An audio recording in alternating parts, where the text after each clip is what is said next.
While everyone was busy geeking out over the German machine guns in World War II, with their crazy fire rates and scary nicknames, the truth on the ground was different. The Germans were actually getting their teeth kicked in by American machine guns, and I'm not talking about the little ones. I'm talking about the big dog, the heavy hitter, the M2 Browning. You know, the one that shoots the .50 caliber BMG round. That's not something you just shrug off when it's flying toward you. The Germans' biggest headache. This gun was everywhere. If it had wheels, tracks, or wings, the Americans slapped an M2 on it. Trucks, tanks, planes, ships, even some boats. And the ammo. They had truckloads of it, something the Germans couldn't even dream of by the end of the war. So let's get into why this weapon, dreamed up near the end of World War I, is still kicking around today, looking almost exactly the same. Back in the First World War, everyone figured out real quick that machine guns ruled the battlefield. But most of them were just shooting bigger versions of rifle bullets. That worked fine against guys in trenches, but then armored airplanes and the first tanks started showing up. Suddenly, your standard rifle round just bounced right off.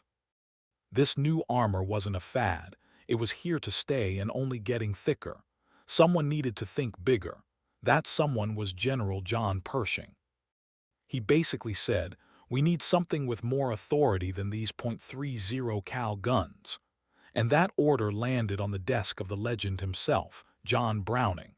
The mission: build a machine gun that could fire a half-inch bullet going faster than 2,700 feet per second. That was a huge jump from anything he'd done before. To save time, Browning didn't start from scratch. He took his own rock-solid, water-cooled M1917 machine gun and basically blew it up to a bigger scale, so it could handle a monster cartridge. The ammo guys followed the same playbook. Take the .3006 cartridge and supersize it, but keep it rimless so it would feed smoothly from belts. They also peeked at a captured German 13.2 anti-tank rifle round for inspiration. What popped out was the .50 BMG 12.7x99. Nobody knew it yet, but they just created a cartridge that would shape wars for the next 100 years. The first gun to use it was the M1921, a water-cooled beast meant mostly for shooting at airplanes. But when the Army tried to use it for other stuff, the problems were obvious. An infantry team wasn't gonna hump a gun that weighed 120 pounds with its water jacket. The air-cooled version was lighter, at about 84 pounds. Add a 44-pound tripod, and you're looking at 130 to 170 pounds of gear before you even count the ammo. And those .50 cal cartridges are not light. The recoil kicked like a mule, making accurate fire tough. The early planes of the day could barely carry it. It was awkward in vehicle turrets because it only fed from the left side. For a while, it looked like this big gun's only job would be sitting on a coast, pointing at the sky. Browning passed away in 1926, but the work didn't stop. Engineers kept tweaking. They reworked the guts, so you could switch the feed from left to right just by changing the top cover.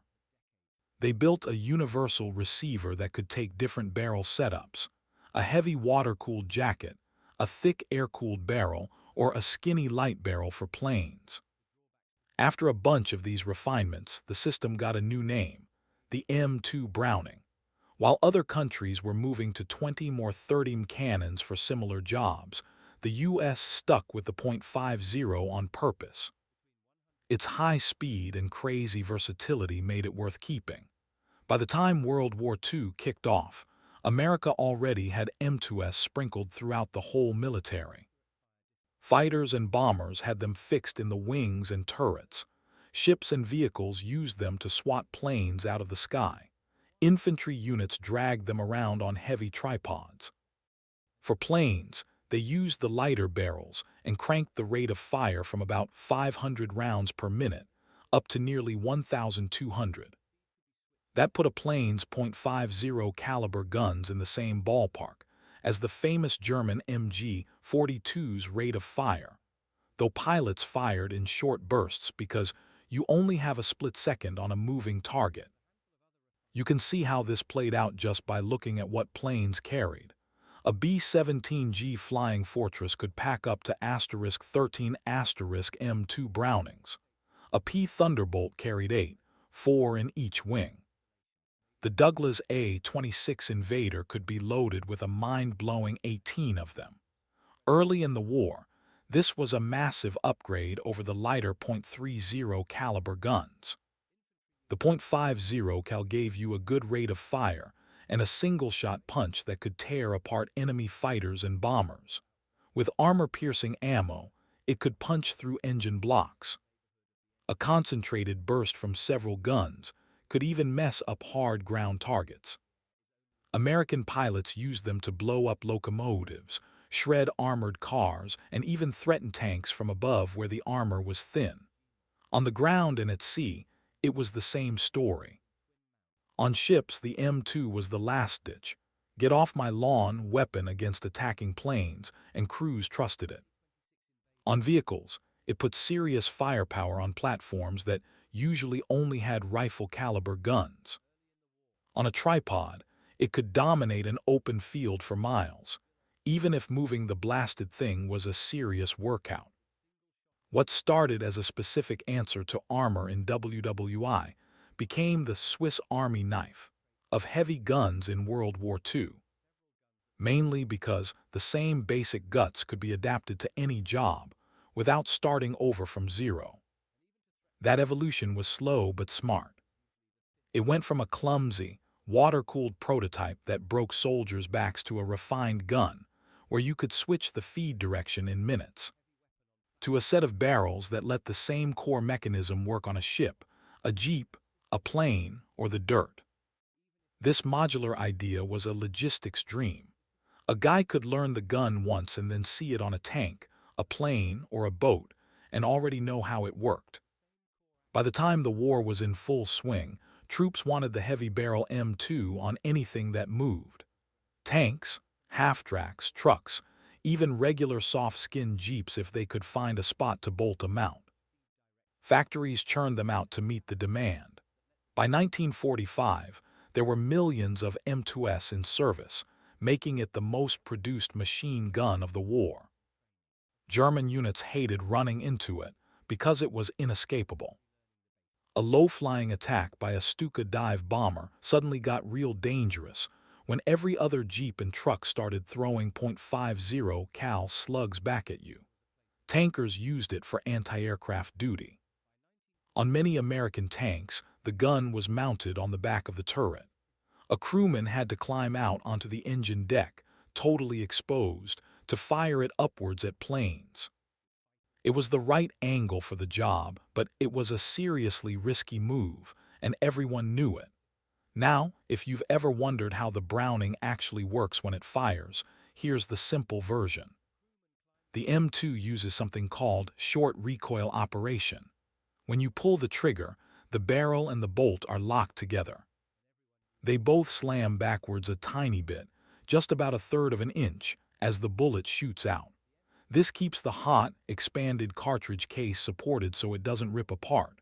Then the barrel stops. The bolt keeps moving back, yanks the empty shell out and kicks it clear. That backward motion also cocks the spring. The spring then slams the bolt forward again, grabbing a fresh round from the belt, chambering it, and it's ready to go again. Rinse and repeat as long as you're holding the trigger. So what did the Germans think of all this? They despised it for a bunch of reasons. The American way of war was all about throwing a ridiculous amount of lead downrange, and the U.S. never seemed to run out of bullets, unlike Germany later on. German infantry kept running into these heavy machine guns on trucks, tanks, half-tracks, you name it. Getting hit by a .50 is a whole different world from rifle fire. The .50 BMG outranged their lighter machine guns by a mile. In terms of raw energy, It hit 5 to 10 times harder than the standard rifle rounds. Put it next to the 8 Mauser round from an MG42, and the difference is a joke. This power changed the game on what counted as cover. A brick wall or a concrete barrier was safe anymore. One round could punch right through and get the guy hiding behind it.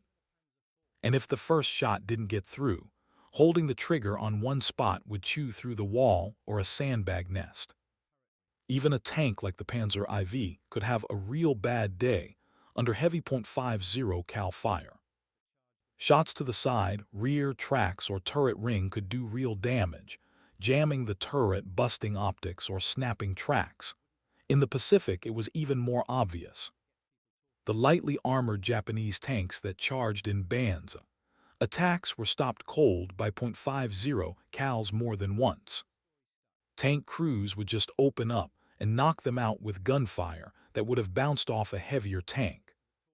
Now you might have heard the myth that the Geneva Conventions banned using the .50 cal against people. Total nonsense. Never happened. The rumor stuck because, well, the effect on a human body is severe. A hit to an arm or leg usually means that limb is gone. A hit to the torso or head is almost always fatal. The physics are pretty straightforward. A round that can break through a wall doesn't do gentle things to flesh and bone. German troops got this, loud and clear. They learned to change their tactics. Instead of charging straight at a .50 cal position, they try to pick it off with a sniper, or blast it with a mortar, tank, or artillery. It also really ticked them off that they didn't have a true equivalent in their own army. Their standard heavy machine gun was the MG34 or MG42 on a fancy Lafette tripod. The Lafette was a great, stable mount that extended the gun's range, but the 8mm bullet just couldn't match the raw punch of a half-inch round. The closest thing Germany had was a 13mm gun, and that was mostly stuck on fighter planes. They even had plans to mount captured M2S on their U-boats as anti-aircraft guns for when they were surfaced and charging batteries, and they made their own copies of the .50 BMG ammo for it. They rarely actually did it, but the fact they had the plans shows the respect this gun commanded. Since the bullet is what does the work, let's talk ammo. The standard ball round is a full metal jacket, and it already hits like a freight train. Then you had armor-piercing, AP, rounds that could go through about an inch of hardened steel. Incendiary rounds were designed to set things on fire, super useful against fuel-leaking aircraft. Mix AP with incendiary, and you get armor-piercing incendiary, API. Add a tracer so you can see where your shots are going, and you've got APIT. That last one was gold for gunners, letting them walk their fire onto a target. Belts were mixed for the job. On the ground, you'd often have one tracer every 5 rounds, so the gunner could adjust his aim. In aircraft, belts were a custom cocktail of AP, incendiary and tracer rounds mixed for dogfighting or strafing runs. The idea was always the same: put the right mix of hurt on the target and let the platform do its thing. Put all of this together, and you see why the heavy barrel .50 ended up on everything. It was a flexible weapon with a cartridge that solved a dozen problems at once, and that combo forced the enemy to completely rethink how they fought. After the war, the .50 cal ammo got even fancier. The Raufoss multi-purpose round was a game changer. It packed a hard penetrator core, a tiny bit of explosive, and an incendiary mix into one bullet. When it hits, it acts like a tiny 20mm cannon shell. Then there's SLAP, Saboted Light Armor Penetrator. This works like a tank gun round. A small, super-dense dart, usually tungsten, sits inside a plastic sleeve, the sabot that falls away after it leaves the barrel. This gives you insane penetration for the size, great for light armored vehicles or helicopters. It's expensive stuff, so you usually see it fired one careful shot at a time from a rifle, not sprayed from a machine gun. And that leads to the other big development: dedicated rifles. In Vietnam, the legendary Marine sniper Carlos Hathcock did something wild. He put a telescopic sight on an M2 and used it to take single, precise shots at distances where smaller sniper rifles fell short. He didn't just try it, he got confirmed kills with it. That crazy experiment helped pave the way for rifles like the Barrett M82, the famous .50 cal anti-material rifle. Now, if 1.50 cal is good, 4 of them is just showing off. The M45 quad mount took 4 M2s, linked their triggers, and created a mobile shredder for low-flying aircraft. 1.50 has the punch to down a plane, but your window to shoot is short. 4 guns together throw about 40 rounds per second into the sky. Germany had a similar idea with quadruple 20 cannons, which hit harder per shot but were heavier and less flexible. The American quad mount was simpler, lighter, and could be used for other things. It was electrically powered so the whole turret could swing around fast. Once the Allies owned the skies, crews didn't just save it for planes. They'd turn all 4 barrels on ground targets. 4.50 cals digging into one spot will ruin anyone's day. This system didn't retire after 1945 either. It served in Korea and Vietnam, where soldiers even mounted them on trucks to guard convoys. The downside of having all that firepower: you become target number 1. A .50 cal gunner is loud, makes a huge flash, and isn't hard to spot. For way too long, vehicle and tank mounts left the guy firing it exposed from the waist up. Proper gun shields weren't standard until later. Even in the early days of the Iraq War, Humvees often rolled out without good protection until hard lessons in city fighting forced the military to add armored turrets, and then high-tech remote weapon stations like the CROWS. With a remote station, the gunner sits safe inside the vehicle, using a joystick and screens with thermal vision and laser rangefinders. The same mount can also hold other guns or a grenade launcher. As for the gun itself, its journey from a maybe to an absolute icon is impossible to ignore. The core mechanism that started in World War I is still here. Over the years, they've changed less than you'd think. The most recent big update is the M2A1, which added a quicker barrel change system, a flash hider, and a manual safety. Other than that, it's the same beast crews have known for generations.